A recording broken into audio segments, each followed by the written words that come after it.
नमस्कार, बुलेटिन में आप सबका स्वागत है। मैं हूं आप सबके साथ अनूप। शुरुआत बिहार की सियासत से जुड़ी एक बड़ी खबर से करते हैं। महागठबंधन के लिए आज की रात बेहद महत्वपूर्ण है। जी हां, बड़ी खबर हम आपको बता रहे हैं, बेहद महत्वपूर्ण आज महागठबंधन के लिए। आज की रात महागठबंधन में देर रात तक सीट शेयरिंग पर चर्चा होगी। राबड़ी देवी के आवास पर जुटेंगे महागठबंधन के तमाम नेता। तेजस्वी यादव से सीट शेयरिंग पर चर्चा होगी और दिल्ली से लौटते ही कांग्रेस नेता राबड़ी आवास पहुंचेंगे। मदन मोहन झा और अखिलेश सिंह भी पहुंचेंगे राबड़ी आवास। सीपीआई-एमएल के दीपांकर भट्टाचार्य राबड़ी आवास पहुंच चुके हैं। आरजेडी नेता अब्दुल बारिश सिद्दीकी भी राबड़ी आवास पहुंचे हैं। विकासशील इंसान पार्टी के मुकेश सैनी भी राबड़ी आवास में मौजूद हैं। आनंद हमारे सहयोगी इस वक्त हमारे साथ सीधे इस खबर पर जुड़े हुए हैं। आनंद, क्या कुछ तस्वीरें आप देख पा रहे हैं? क्या आज की रात क्या होने वाला है? देखिए, आज की रात बहुत कुछ तय हो सकता है। महागठबंधन की सीटों को लेकर जो कई तरह के सवाल खड़े हो रहे थे, तेजस्वी यादव उन तमाम सवालों का जवाब देना चाहते हैं। और जो हमारे सूत्र बता रहे हैं, जो हमारे सहयोगी अमित ने जो खबर बताई है कि देर रात कांग्रेस के भी नेता यहाँ पर पहुंचेंगे, तो आप एक इस बात को लेकर जो कयास लगाए जा रहे थे कि कांग्रेस और आरजेडी में सीटों को लेकर खिस्सन काफी बढ़ गई है, तो उस पर विराम लग सकता है अनूप। और इस वक्त मैं राबड़ी देवी के आवास के बाहर खड़ा हूँ और इसके अंदर जो आरजेडी के सबसे वरिष्ठ नेता हैं अब्दुल बारिश सिद्दीकी, वो भी पहुंचे हुए हैं। इसके अलावा दीपांकर भट्टाचार्य जो सीपीआई-एमएल के सचिव हैं, और ऐसा माना जाता है कि माले आरजेडी से नाराज है। कुछ उम्मीदवारों की घोषणा की बात भी हो रही थी, लेकिन दीपांकर भट्टाचार्य के यहाँ पर पहुंचना बहुत बड़ा इशारा करता है कि तेजस्वी यादव सधे हुए कसम से अपने सहयोगियों को एक एक करके मनाने की कोशिश कर रहे हैं। कांग्रेस के नेता अगर देर रात यहाँ पर पहुंचते हैं और कोई बड़ा फैसला होता है, कांग्रेस के नेताओं का पहुंचना ही बहुत बड़ा फैसला माना जाएगा अनूप। क्योंकि दिल्ली से जो खबरें आ रही थी कि कांग्रेस के नेता सीटों को लेकर नाराज हैं, अगर यहाँ पे देर रात कांग्रेस के नेता पहुंचते हैं तो ये तय मानिए कि आरजेडी और कांग्रेस में जो सीटों को लेकर विवाद था, उस पर बहुत कुछ विराम लग जाएगा। और दूसरी तरफ जो माले के रवैये को लेकर लगातार कई तरह के सवाल खड़े हो रहे थे, दीपांकर भट्टाचार्य का इस वक्त तेजस्वी यादव के आवास में तेजस्वी यादव से राबड़ी देवी से मुलाकात करना, ये बताता है कि सीपीआई-एमएल की नाराजगी भी अब आरजेडी से दूर होती जा रही है। तो आज की रात बेहद महत्वपूर्ण है अनूप, क्योंकि अगर आज की रात अगर तमाम जो महागठबंधन के सहयोगी हैं, खासकर जो वीआईपी के जो मुकेश सैनी, वो भी यहाँ पर पहुँचने वाले हैं, तो जो अभी महागठबंधन में जिन पार्टियों की चर्चा है, कांग्रेस, आरजेडी, वाम दल, खासकर सीपीआई-एमएल और वीआईपी, अगर वो चारों के नेता आज यहाँ पर जुटते हैं तो कहीं ना कहीं ये महागठबंधन की तरफ से अब दिखाने की कोशिश की जाएगी कि महागठबंधन में सब कुछ ठीक है, सीटों का बंटवारा बहुत जल्द हो जाएगा। क्या इंतजार किया जाएगा कांग्रेस के नेताओं का? मदन मोहन झा का, अखिलेश सिंह का इंतजार किया जाएगा क्योंकि उनके आने के बाद बातचीत शुरू होगी या फिर बातचीत पहले शुरू हो जाएगी? देखिए, अभी जैसा कि मैंने आपको बताया कि सीपीआई-एमएल के जो नेता हैं यहाँ पे दीपांकर भट्टाचार्य, उनसे ऑलरेडी बातचीत शुरू हो चुकी है। अब्दुल बारिश सिद्दीकी पहुंचे हैं। अब्दुल बारिश सिद्दीकी बहुत वरिष्ठ नेता हैं और आरजेडी में उनका बहुत बड़ा कद है। अब्दुल बारिश सिद्दीकी कुछ दिन पहले कोरोना से पीड़ित थे, जब अब ठीक हो गए, उनका रात के इस वक्त राबड़ी देवी के आवास से पहुंचना कहीं ना कहीं ये बताने को काफी है कि कोई बड़ा फैसला आरजेडी की तरफ से लिया जा रहा है। सीपीआई-एमएल की नाराजगी भी दूर की जाएगी, जितने सीटों का डिमांड किया गया है उसकी नाराजगी दूर की जाएगी। साथ ही कांग्रेस के नेता, जैसे कि सूत्र बता रहे हैं कि अखिलेश सिंह जो आरजेडी राज्यसभा के सांसद भी है कांग्रेस के, इसके अलावा प्रदेश कांग्रेस अध्यक्ष मदन मोहन झा, अगर वो यहाँ पर पहुंचते हैं तो उन्हें कांग्रेस आलाकमान से जरूर कुछ ऐसा निर्देश मिला होगा। आनंद, हम चाहेंगे, कुछ आवाजें आ रही, नारेबाजी हो रही है, आप तस्वीरें भी दिखाएं और बताएं कि क्या कुछ हो सकता है। क्या कांग्रेस के आने का इंतजार करेंगे तमाम लोग या फिर बैठक या बातचीत अभी शुरू हो जाएगी? देखिए, बिल्कुल, देखिए, हम इस वक्त आपको तस्वीर दिखा रहे हैं आरजेडी के राबड़ी देवी के आवास के बाहर, 10 अक्टूबर रोड के बाहर कार्यकर्ता बड़ी संख्या में, और आरजेडी राबड़ी देवी के आवास के बाहर लगातार समर्थकों का आने का सिलसिला जारी है। और लगातार जो समर्थक है अपने अपने उम्मीदवार के टिकट के लिए यहाँ पर कैंप किए हुए हैं। और कहीं ना कहीं ये बताने को काफ़ी है कि आरजेडी में राबड़ी देवी का जो आवास है उसके बाहर कार्यकर्ता को उत्साह बहुत कुछ कहता है। किस लिए पहुंचे हैं? हम लोग आरजेडी से पारुद 97 से शंकर यादव के पक्ष में आए हैं, और शंकर यादव जी काफ़ी 5 सालों से क्षेत्र में मेहनत किए हैं और अभी तक क्लियरेंस नहीं हुआ है। अपने उम्मीदवार के लिए शंकर यादव के लिए पारुद से आए हम लोग। पारुद 97 बोलिए सर। हम बड़ाहारा से आए हैं गजेंद्र यादव के लिए। अलग अलग जगह के लोग आए हैं, अलग अलग जगह विधानसभा के जो उम्मीदवार हैं, जो दावेदार है, चूंकि नाराजगी बहुत ज़्यादा हो रही है और बहुत मुश्किल से हमें इस जगह पे जगह मिला है क्योंकि कैंपस घेरा हुआ है और यहाँ आने की इजाज़त नहीं है अनूप। लेकिन बाहर बहुत ज़्यादा भीड़ है और वहाँ पे दिक्कत हो सकती है, इसलिए हम अंदर आ चुके हैं। इसलिए बहुत ज़्यादा हम नहीं जा सकते, सुरक्षाकर्मी लगातार हमें हिदायत दे रहे हैं कि उधर नहीं जाए। तो इतना तो तय है कि जो बड़ी संख्या में आरजेडी के जो कार्यकर्ता हैं वो बेहद उत्साहित हैं और हर कार्यकर्ता की इच्छा है कि उनके दावेदार को टिकट मिले। तो देखिए, एक बार हम आपको तस्वीर दिखाने की कोशिश कर रहे हैं कि लगातार उनके जो समर्थक हैं लगातार यह बातचीत कर रहे हैं और कई सारे ऐसे लोग हैं जो अपने उम्मीदवारों के टिकट के लिए आ रहे हैं। तो जैसा कि मैंने आपको बताया आपको कि आज की रात महागठबंधन के लिए भी बहुत महत्वपूर्ण है और महागठबंधन की पूरी कोशिश है कि जल्द से जल्द जो सीट का बंटवारा है वो पूरा हो जाए। तो आज कांग्रेस के नेताओं पर निर्भर करता है। मदन मोहन झा, अखिलेश सिंह अगर यहाँ पे आते हैं, जिनकी चर्चा है कि आज वो देर रात यहाँ पर पहुंच सकते हैं। कब तक पहुंचने की उम्मीद है आनंद? कब तक वो लोग पहुंचेंगे? क्योंकि उनके बिना शायद ये बैठक अधूरी रह जाए, क्योंकि अहम गठबंधन का हिस्सा है और कांग्रेस से ज्यादा तल्खी है आरजेडी की सीटों को लेकर। देखिए, निश्चित तौर पे कांग्रेस की तरफ से तल्खी दिखाई भी गई है, कई बार ये तल्खी दिखाई गई है कि हमें इतनी सीटों पे लड़ना है। हम इस बार कांग्रेस की पहले वाली बात नहीं रही। लेकिन एक खबर ये भी आ रही थी कि 58 सीट ऑफर किया गया है कांग्रेस को। तो कांग्रेस के कई नेताओं ने नाराजगी भी जाहिर की थी। कांग्रेस की तरफ से बार बार ये दावा किया जा रहा है कि परिस्थितियां बदली है, कांग्रेस 80 सीटों पर कम से कम चुनाव लड़ना चाहती है। तो उन तमाम बातों पर विराम लग सकता है जब प्रदेश कांग्रेस अध्यक्ष मदन मोहन झा यहाँ पे पहुंचेंगे, अखिलेश सिंह पहुंचेंगे। और जैसा कि मैं आपको बता रहा था, ये दोनों प्रमुख नेता है बिहार कांग्रेस के, वो दोनों कांग्रेस आलाकमान से मुलाकात करने के बाद जब यहाँ पर पहुंच रहे हैं तो कोई ना कोई ऐसा समाज जरूर लेकर आ रहे होंगे कि ये फॉर्मूला लेकर आ रहे होंगे और आरजेडी के जो तेजस्वी यादव है उन्हें वो फॉर्मूला दिया जाएगा कि इस फॉर्मूले पर मांग है कांग्रेस की, किस फॉर्मूले के हिसाब से टिकट का बंटवारा किया जाए। चलिए आनंद, थोड़ा इंतजार करते हैं और हम आपसे अपडेट लगातार लेते रहेंगे। फिलहाल बहुत बहुत शुक्रिया इस तमाम जानकारी के लिए। इधर टिकट बंटवारे को लेकर बीजेपी चुनाव अभियान समिति की 4 घंटे की मैराथन बैठक चली। 4 घंटे के मैराथन बैठक के बाद हर सीट पर उम्मीदवारों के नाम पर चर्चा हुई है और बैठक के बाद प्रदेश बीजेपी अध्यक्ष संजय जायसवाल ने कहा कि अब पार्लियामेंट्री बोर्ड को फैसला करना है।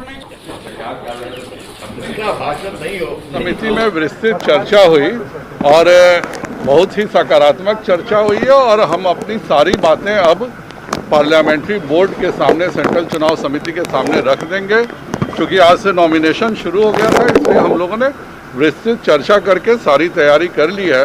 पार्लियामेंट्री बोर्ड जब भी हम लोगों को बुलाएगा तो उन सभी चीज़ों के साथ, सभी नामों के साथ हम पार्लियामेंट्री बोर्ड में अब चले जाएंगे। चर्चा हुई है सर, कितनी सीटों पर चर्चा हुई है? सीटों पर हम लोगों की आपस में चर्चा हुई है, बाकी बातें पार्लियामेंट्री केवल पहले फेज का पार्लियामेंट्री बोर्ड के सामने हम लोग सभी बातें रखेंगे। चूंकि समय कम था इसीलिए हमने अपनी सारी चर्चाएं कर ली हैं और वो सारी चर्चाएं हम पार्लियामेंट्री बोर्ड के समक्ष रखेंगे। सभी चर्चाएं कर ली गई हैं पर पार्लियामेंट्री बोर्ड के सामने जो भी हम सभी ने चर्चा की है पिछले 4 घंटों से, वो सभी चर्चाओं के बारे में पार्लियामेंट्री बोर्ड के समक्ष हम रखेंगे। सारे निर्णय पार्टी के पार्लियामेंट्री बोर्ड को ही करना है और जितनी सीटों पर वह निर्णय करेंगे उतनी सीटों पर चर्चा होगी। अभी चुनाव समिति की बैठक थी और चुनाव समिति में जो भी निर्णय हुए हम सब पार्लियामेंट्री बोर्ड के सामने रख देंगे। आज से जब चुनाव शुरू हो गया तो शीघ्र ही आप सबों को यह समाचार भी मिल जाएगी। एनडीए में सभी पार्टियां एकजुट हैं और एनडीए पूरे तौर पर एक साथ मिलकर के ही चुनाव लड़ेगा। वो जो बोलना था बोल घोषणा कब हो जाएगी दादा? जल्द ही आपको सब सूचना मिलेगी। सब साथ नहीं, हम नहीं कुछ बोलने वाले, क्योंकि जो बोलना था राम लक्ष्मण भरत तीनों बोल चुके हैं। कंफ्यूजन बहुत ज्यादा है। चलिए, राजनीति का नाम है कंफ्यूजन। और बीजेपी से जुड़ी बड़ी और एक अहम खबर इस वक्त आ रही है पटना से। प्रदेश चुनाव समिति की बैठक में अश्विनी चौबे नहीं पहुंचे। बिहार बीजेपी चुनाव समिति के सदस्य हैं केंद्रीय मंत्री अश्विनी चौबे, वो नहीं पहुंची। अपने बेटे अर्जित शाश्वत को टिकट दिलाने को लेकर नाराज होने की खबर है। भागलपुर से बेटे अर्जित को टिकट दिलाना चाहते हैं अश्विनी चौबे, सूत्रों के हवाले से खबर आ रही है। और वो नहीं आए इस बैठक में, यानी कहीं ना कहीं नाराजगी है या फिर टिकट नहीं मिलने का डर सता रहा है। बाहुबली विधायकों का टिकट कटेगा, जेडीयू की तरफ से कहा गया है। बाहुबली विधायकों को पार्टी का निर्देश दिया गया है अपनी अपनी परिवार के सदस्य को चुनाव लड़ाएं। सूत्रों के हवाले से यह खबर है। तो देखिए बड़ी खबर इस वक्त बिहार की सियासत से आ रही है। बाहुबली विधायकों को जेडीयू से निर्देश मिला है।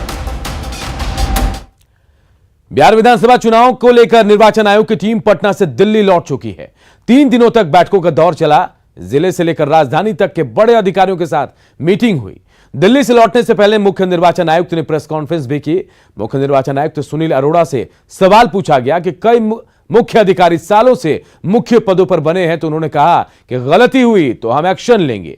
लोकसभा चुनाव में हमने ऐसा किया है। डीजीपी स्तर तक के अधिकारी पर भी कार्रवाई की है। यहाँ तक आपके डीजीपी का ताल्लुक है, हमें बताया गया है कि वो लोग पैनल वगैरह भेज रहे हैं यूपीएससी वगैरह में, भेजना ही पड़ेगा क्योंकि वो सुप्रीम कोर्ट की व्यवस्था है। बाकी राज्य सरकार की it's up to the state government कि वो किसी अफसर को 2 साल रखे या 3 साल रखे, लेकिन जब तक किसी अफसर के खिलाफ कोई प्रूवन मेलफेयर्स ना हो। बाकी मैं आपको बता दूं, हम किसी का नाम नहीं लेना चाहते, लेंगे भी नहीं। हम लोगों ने लोकसभा चुनाव में मुख्य सचिव भी रवाना किए हुए हैं, जरूरत पड़ी तो 1-2 डीजीपी भी रवाना किए हुए हैं। रवाना कैसे करना है वो हमें आता है, अगर आवश्यकता हो तो। Even if there is proven मेलफेयर्स, I am repeating the word, proven मेलफेयर्स, not on हेयरसे।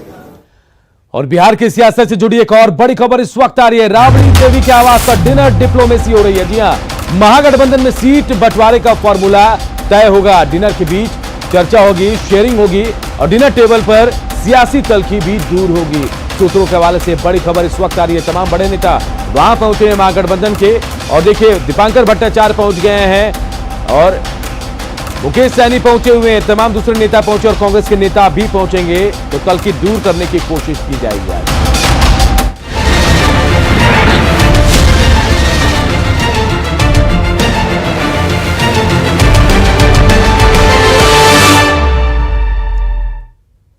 अब दूसरी खबरों की बात करते हैं और बात कैमूर की करते हैं, जहां एक छात्रा के साथ 5 युवकों ने गैंगरेप की घटना को अंजाम दिया।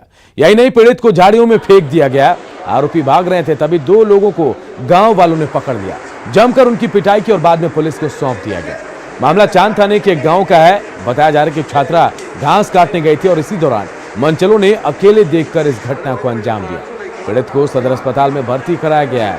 पुलिस बाकी 3 आरोपियों की तलाश में जुटी है। मुजफ्फरपुर पुलिस ने एटीएम फ्रॉड करने वाले गिरोह का खुलासा किया और 5 लोगों को गिरफ्तार भी किया है। उनके पास से कई एटीएम कार्ड के साथ ही क्लोनिंग मशीन के अलावा 3 कट्टे और 3 लाख रुपए 3,40,000 रुपए कैश बरामद किए गए हैं। पकड़े गए लोगों का आपराधिक रिकॉर्ड रहा है। पुलिस के मुताबिक ये गिरोह मुजफ्फरपुर और आसपास के जिलों में ऑपरेट करता था। एक एटीएम फ्रॉड करने वाले गैंग का उद्भेदन किया गया है। 5 व्यक्तियों की गिरफ्तारी हुई है।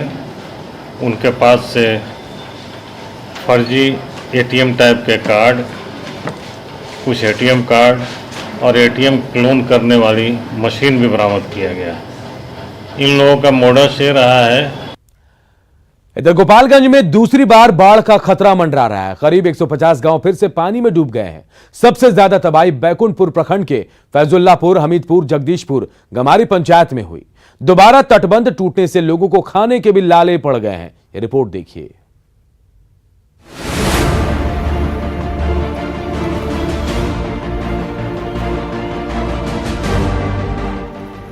गोपालगंज के बरौली के देवापुर और बैकुंठपुर के पकहा में सारण तटबंध एक बार फिर टूट गया है।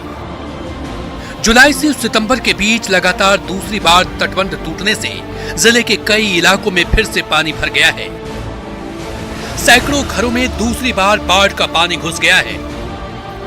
तटबंध टूटने से सबसे ज्यादा तबाही बैकुंठपुर प्रखंड के फैजुल्लाहपुर, हमीदपुर, जगदीशपुर, गम्हारी समेत कई पंचायतों में हुई है। बांध टूटने के कारण दोबारा अभी पानी से भर गया पूरा पंचायत, जिसमें 2000 घर है और सारे घर पानी में डूबे हुए हैं। लमसम 1500 लोग रोड पे अपना विस्थापित हुए हैं। दूसरी बार आई बाढ़ से गोपालगंज में तबाही का आलम है। सैकड़ों घरों में पानी घुसने के कारण लोग स्टेट हाईवे और रेलवे स्टेशन पर रहने को मजबूर हैं। कोरोना संकट और पहले से ही बाढ़ से बेहाल गोपालगंज के इन इलाकों के लिए दूसरी बार आई बाढ़ मौत के समान है। सरकार की तरफ से पहले ही कुछ खास मदद नहीं मिल पा रही थी। रही सही कसर बिहार विधानसभा चुनाव को लेकर लागू आचार संहिता ने पूरी कर दी है। लॉकडाउन से लेके दू वाली बाढ़ आ गई, ये हमने के लगे व्यवस्था बा, ये सामने में बा, हमने के लगे और दूसर कौन संग आइले ने क्या मजदूर आ दे। सुते बैठे ओढ़ना बिछावना सारा चीज के दिक्कत बा, 2 रुपया पैसा सब के दिक्कत बा। लड़का 2 बड़े से तो बैठिए बड़े सन, बाहर से सब बंदे बा। गोपालगंज के बाढ़ पीड़ितों का कहना है कि पहले बाढ़ के पानी खत्म होने से लोगों को कुछ निजात मिली थी, लेकिन दोबारा आई बाढ़ से घर के सभी राशन खराब हो गए हैं। इलाके के लोग खाने के लिए दाने दाने को मोहताज हैं। ऐसे में सवाल उठता है कि लोग मदद के लिए कहां हाथ पसारेंगे, क्योंकि प्रदेश में आचार संहिता लागू है। न्यूज 18 के लिए मुकेश कुमार सिंह की रिपोर्ट। मुजफ्फरपुर में बूढ़ी गंडक नदी के बाढ़ का पानी फिर से नए इलाकों में फैल रहा है। बाढ़ का पानी 0 माइल चौक के पास स्थित अहियापुर थाना परिसर में घुस चुका है। पूरा थाना पानी की चपेट में है। हाल यह है कि नाव के सहारे पुलिसकर्मी और फरियादी थाने पहुंच रहे हैं। ये देखिए अहियापुर थाना है, जो आदर्श थाना भवन है, कुछ दिन पहले ही बनाया गया, और किस प्रकार यहाँ जल जमाव है, जो अहियापुर इलाका है वहाँ ये बनाया गया, और किस प्रकार ये देखिए करोड़ों की बिल्डिंग है, लेकिन जल जमाव वाले क्षेत्र में है, चूंकि सड़क से नीचे का इलाका है, और जैसे ही जलस्तर में बढ़ोतरी होती है बूढ़ी गंडक में, सीधा असर इस अहियापुर थाना में पड़ता है। जो नीचे का फ्लोर है, जो पार्किंग है, उसमें जो गाड़ियां जब्त की गई है वो पूरी तरह डूबी हुई है। और इसी प्रकार नौका के सहारे ही जो पुलिसकर्मी हैं या फिर जो फरियादी हैं यहाँ आते हैं।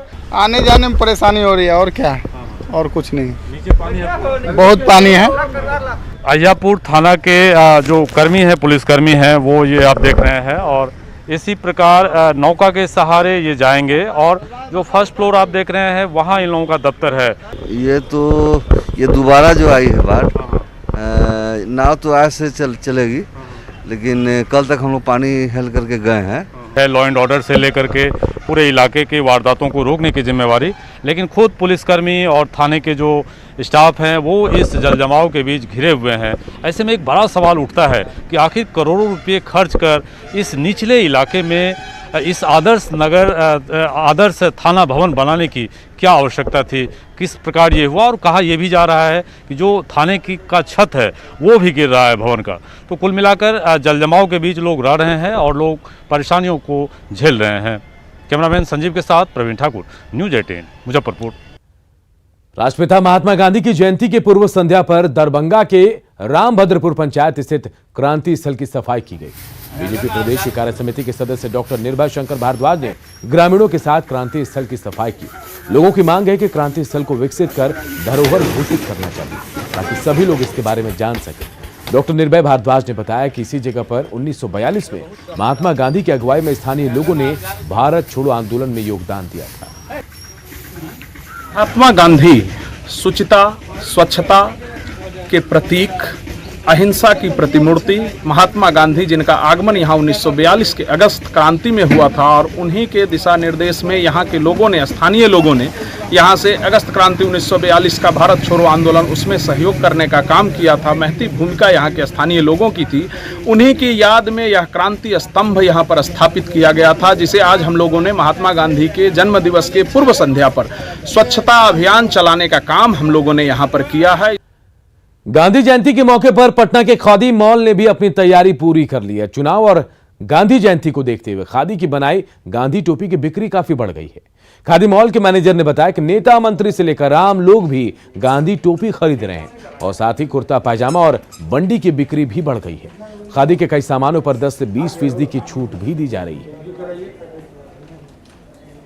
अक्टूबर को लेकर के हमने सारी जो 2 अक्टूबर को बिकने वाली सामग्री है सारा व्यवस्था करके रखा है। खासतौर पर 2 अक्टूबर पे गांधी टोपी जो बिकती है, जो पहले से 200-400 मात्रा में लोग ले जा रहे हैं, उसका भरपूर स्टॉक कर लिए हैं। 2 अक्टूबर पर जो है ठंडे के मौसम में बंडी, टोपी, मफलर, लेडीज स्टॉल, उलेन सारा व्यवस्था करके रखी गई है।